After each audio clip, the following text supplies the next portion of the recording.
Weightlifters, it's Weed. Hope you're doing well. This is the second lesson on sports nutrition and performance and everything else related to that. It sounds very lofty.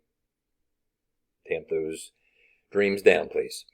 So for part 2, we're going to be talking about metabolism and how that works somewhat, and continuing from our discussion on nutrition.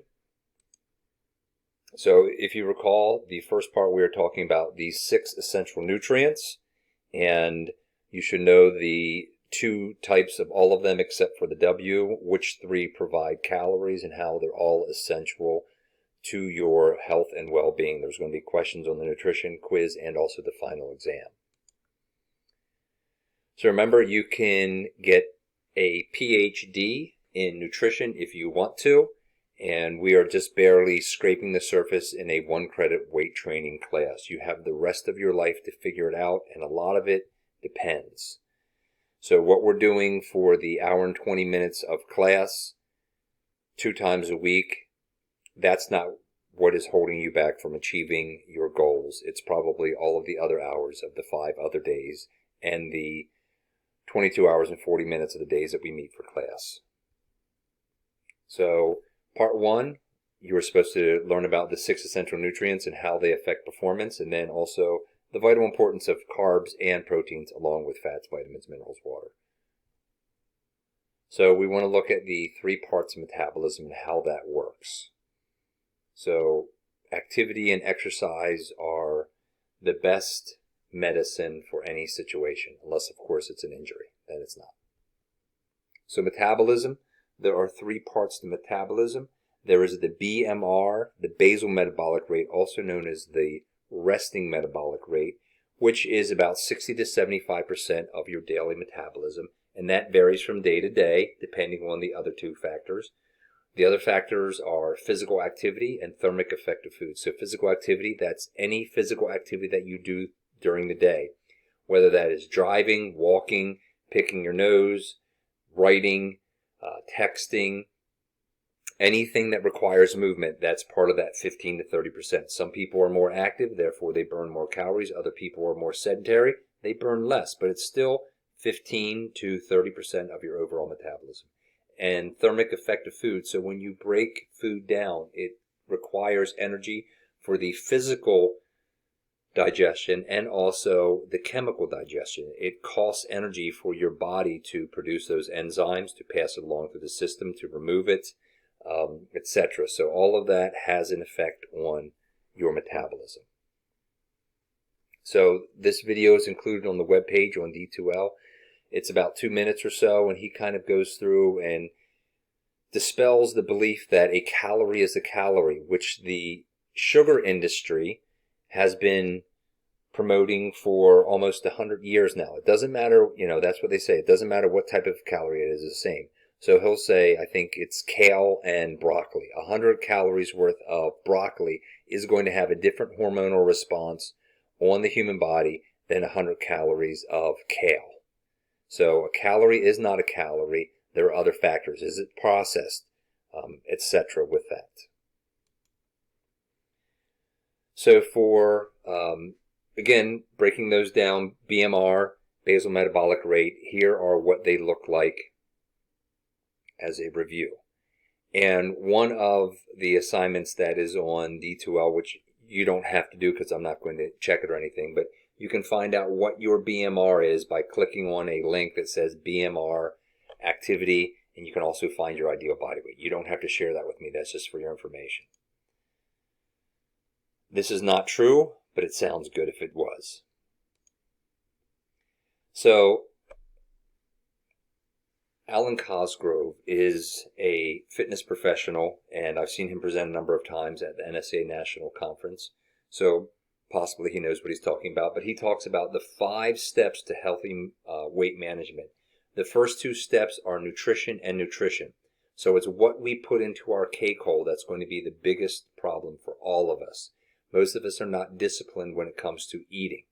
We see a donut, we eat a donut. We see a cookie, we eat a cookie, whatever that is. Most of you are on the seafood diet. You see food and you eat it. You're not restricting it by calorie control. The next one, which is different than most people think, is weight training. And the reason why weight training is effective for weight management, number one, because there's the potential to build muscle. That's not our goal. Size is not the prize. Swole is not the goal. But when you have strong muscles, we'll see later on that it burns calories just existing. Fat barely burns any calories. You also burn calories during the activity, whether it is grip it and rip it like you're supposed to be doing in our class, or it's go to Planet Fitness and sit down for 5 minutes and move the machine and then update social media for 5 minutes. You're still burning some calories. And if the intensity is high enough, you have EPOC, which is excessive post-exercise oxygen consumption. That can last up to 24 to 48 hours. Now, that's intense type of training. That's very little recovery. So that can stoke the fires of your metabolism. Referring back to the Planet Fitness sitting down, probably not going to experience a lot of EPOC. You're only going to do it during. Interval training, such as HIIT, high intensity interval training, P90X, Insanity, CrossFit, a lot of those are interval based, where you put a load on and then you recover. Put a load on and recover. If you've done swimming or running, you've probably done some interval training before. And that burns a lot of calories during. And again, if it's elevated, it stokes those metabolic fires, you have EPOC. The reason why everyone thinks that aerobic or training is the way to burn calories is because everyone has seen someone who is rail thin and you're like, wow, that person's thin because they run. That is not the case, because for aerobic training, you actually only burn during. And hormonally, if you look at what super duper long distance running does to you, it might actually be a detriment to your metabolism based on the hormonal response of that. So you can consider those and see if it's true or not. And remember, we're all a sample size of 1. So the idea of caloric balance, and again, this is partially from the sugar industry, and the federal government says it as well, and I'm not saying any conspiracies, but they say, listen, if you want to lose weight, and there's a video, I don't know if it's on the next slide, it's also on the webpage, about Adam Ruins Everything. It's only 3 minutes or something like that, talking about how the government actually came up with that. So the idea is, if your calories in equals your calories out, you maintain the same weight. And that's assuming that every calorie has the same response hormonally. And we already saw that previous video. So if you want to lose weight, you have to somehow decrease the calories in or increase the calories out, and you lose weight. Or if you want to gain weight, you have to increase the calories in and decrease this, or some sort of combination of those. And they found through research that there's actually individuals who try this, what we would call a diet, restricting their caloric intake. Their body is going to respond hormonally by the food that they actually take in stored as fat for the future, because they think they're in a period of starvation. So this might not happen, and if it does, it might not happen for the entire time that you're cutting your calories. And you're also losing muscle during that time. So here is what you actually want to think about when you're looking at the calories in, calories out. Look at your appetite, the foods consumed, the calories absorbed, the psychological factors. If you want to get into insulin resistance, this is something that's very interesting with calories absorbed. Then what is your metabolism at rest? How much through exercise? How much through physical activity? And then how much burned metabolizing food? And also remember, there's a hormonal response to that. All of you probably know individuals who are very thin that eat whatever they want to and they never gain an ounce. Is that because they're out there burning more calories, or is it because it's a hormonal response that they're going to just do? So most of you have seen Super Size Me, a one guy eating at McDonald's, and a lot of people think, hey, that's actually what happens to everyone. Remember, that was one guy, one time. This individual right here, if you watch the video, which there's a link on the webpage, it's about 20 minutes, he is a science teacher in Iowa, and in 2013 he ate 180 days in a row at McDonald's. That's 540 meals. And he actually lost weight, and his blood work came back, and it was better than prior, even though that's counterintuitive to eating McDonald's. Now, he did calorie control. He restricted his dietary intake to about 2,000 calories a day. But remember, that's one guy, one time. If you want to watch that, it's kind of interesting. So going back to the hormonal response. So looking at these two different types of cow. This is called a Belgian blue cow. It's not actually blue. I don't know why it's called that. But it's a bull or a steer. And you can see a difference. Does this cow get to the pasture gym more frequently? Are they using steroids? Or is that just because of the DNA that this cow has versus, I believe this is a Holstein. I should know. I'm from Lancaster County, Pennsylvania. But they're two different cows, but the musculature is different based on DNA hormonal responses. If you look at the statistics since 1990, and this is 2020, so it'll be interesting to see what the next update looks like this. The late 80s and early 90s, because I was alive, is when the government said about going to non-fat and low-fat. And look at the obesity rate and how that has changed. So remember, whenever there's non-fat or low-fat, what does that mean? They've added a bunch of sugars, right? So increase in processed foods and sugars in all of our food since the 1990s. People go out to eat more frequently. We're less active now. We have more internet. In 1990, you could not go to the grocery store and have someone bring your groceries out to you. You actually had to walk in and buy them yourself. Now, with all the convenience that we have because of the internet, etc., we're not as active. So there's a combination of factors, but you can see this is not good. That's over 30%. And it seems to only continue.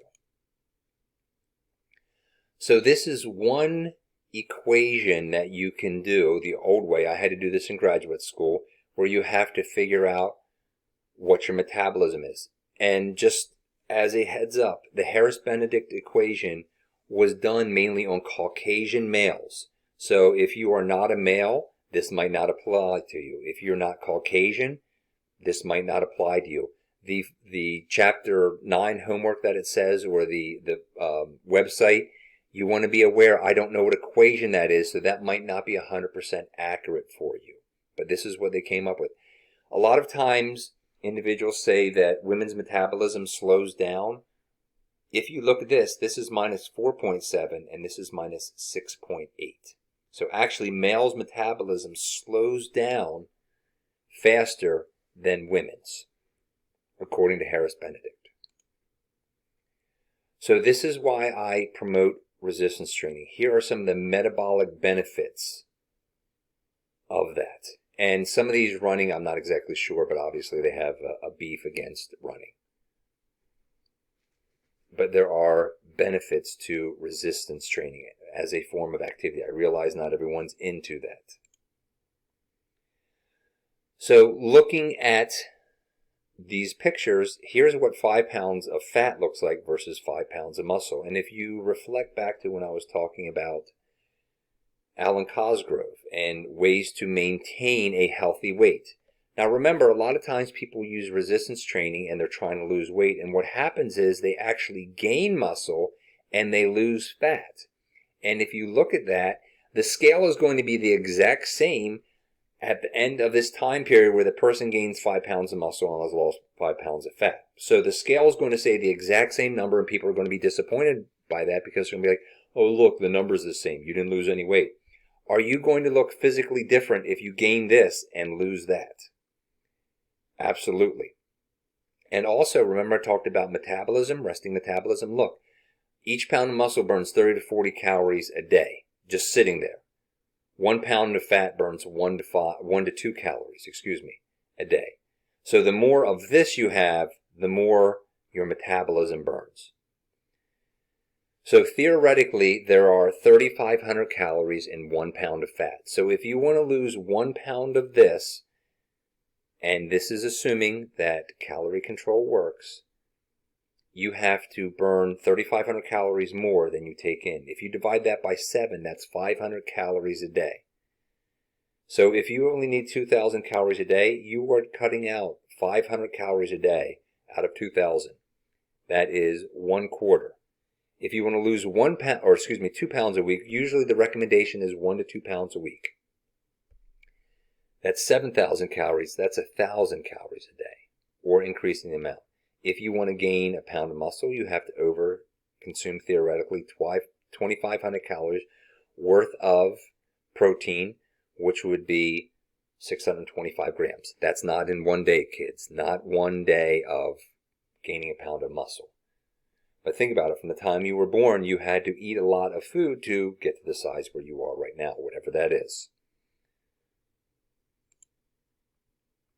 So which component of metabolism burns the most calories? There are 3. There is basal metabolic rate or resting metabolic rate, physical activity, or thermic effect of food.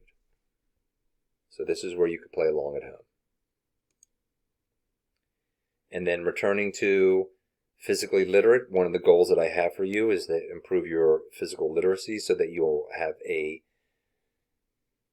desire and motivation, knowledge, and skill to maintain a health-enhancing level of activity for the rest of your life.